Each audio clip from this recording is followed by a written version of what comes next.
సత్య సాక్షి అనుదిన మన్నా ద్వారా మీ అందరికీ శుభోదయం.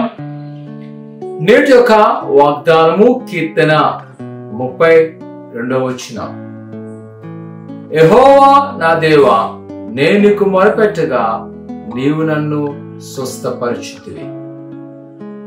ప్రియ సహోదరి సహోదరులారా, ఈ దినాన్ని ఒకవేళ శారీరకంగా మానసికంగా కృంగిపోయి ఉన్నావా?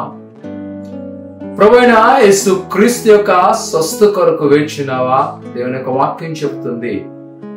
భక్తుడు అంటున్నాడు, నేను యెహోవాకు మొరపెట్టగా ఆయన నన్ను స్వస్థపరిచాను. నిజమే ప్రియ కుమార కుమార్తె, ఈ లోకములో మానసికమైన ఆరోగ్యంగా ఉండాలి అంటే, శారీరకమైన స్వస్థత నీకు కావాలి అంటే మనము దేవుణ్ణి అడగవలసినది.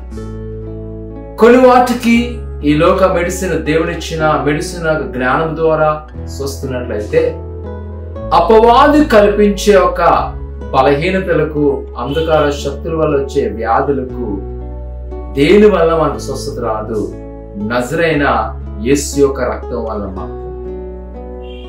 ఆయన రక్తం వల్ల నీకు స్వస్థత కావాలి అంటే ప్రియ కుమార కుమార్తె, మనము ఖచ్చితంగా ఆయన సన్నిధిలో మొరపెట్టవలసినది. ఈ దినాలు ఒకవేళ నువ్వు మనుషుల మీద ఆధారపడుతున్నావా? ఈ లోక జ్ఞానం మీద ఆధారపడుతున్నావా? లేకపోతే ఎవరో నాకు సహాయం చేసిన ఆలోచున్నావా? ప్రియ కుమార కుమార్తె, నీవు ప్రభు దగ్గర ప్రార్థన చేయి. లేదా ఎవరో నన్ను ముడితే నీ స్వస్థ పొందనుకున్నావా? ప్రియ కుమార కుమార్తె, దేవుని యొక్క వాక్యం ద్వారా చెప్తున్నాను, యెహోవాకు నేను మొరపెట్టగా ఆయన నన్ను స్వస్థపరిచాను. ఈరోజు నేను ఖచ్చితంగా చెప్పగలను, దేవుడు మమ్మల్ని స్వస్థపరిచాను. ఈరోజు నిన్ను కూడా ఆయన స్వస్థపరిచ సిద్ధంగా ఉన్నాడు. కానీ నీవు దేవునికి సన్నిధిలో మొరపెట్టాలి.